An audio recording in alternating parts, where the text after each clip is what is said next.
पंतप्रधान नरेंद्र मोदी यांच्या हस्ते आज केरळमध्ये विविध विकास प्रकल्पांची पायाभरणी, उद्घाटन आणि प्रारंभ.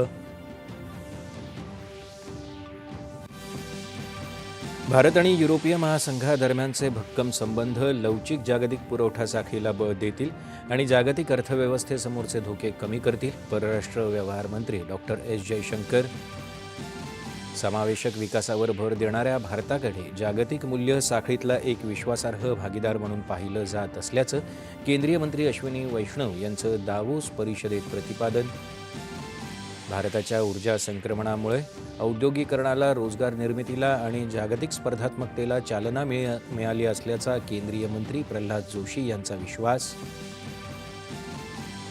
दावोस आर्थिक परिषदेत महाराष्ट्रासाठी उद्योग, सेवा, कृषी अशा क्षेत्रांकरता विविध कंपन्यांशी 30 लाख कोटी रुपयांचे करार केल्याची मुख्यमंत्री देवेंद्र फडणवीस यांची माहिती. या करारांमधून महाराष्ट्रात 18 देशांतून येणाऱ्या एकूण गुंतवणुकीपैकी 63% थेट परदेशी गुंतवणूक तर 16% अप्रत्यक्ष गुंतवणूक, 40 लाख रोजगार निर्मितीचं उद्दिष्ट. मुख्यमंत्री. राज्यातल्या शाळांमध्ये त्रिभाषा धोरण निश्चित करण्यासंदर्भात शिक्षणतज्ज्ञ डॉ. नरेंद्र जाधव यांच्या अध्यक्षतेखाली समितीला 4 फेब्रुवारीपर्यंत मुदतवाढ.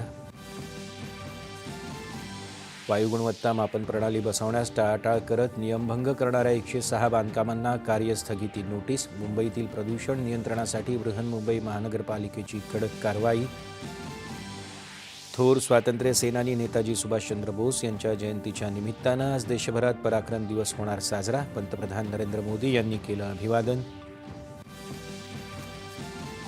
शिवसेना प्रमुख बाळासाहेब ठाकरे यांच्या 100व्या जयंतीनिमित्त आज राज्यात विविध कार्यक्रमांचं आयोजन. पंतप्रधान नरेंद्र मोदी यांनी समाजमाध्यमावरून केलं अभिवादन.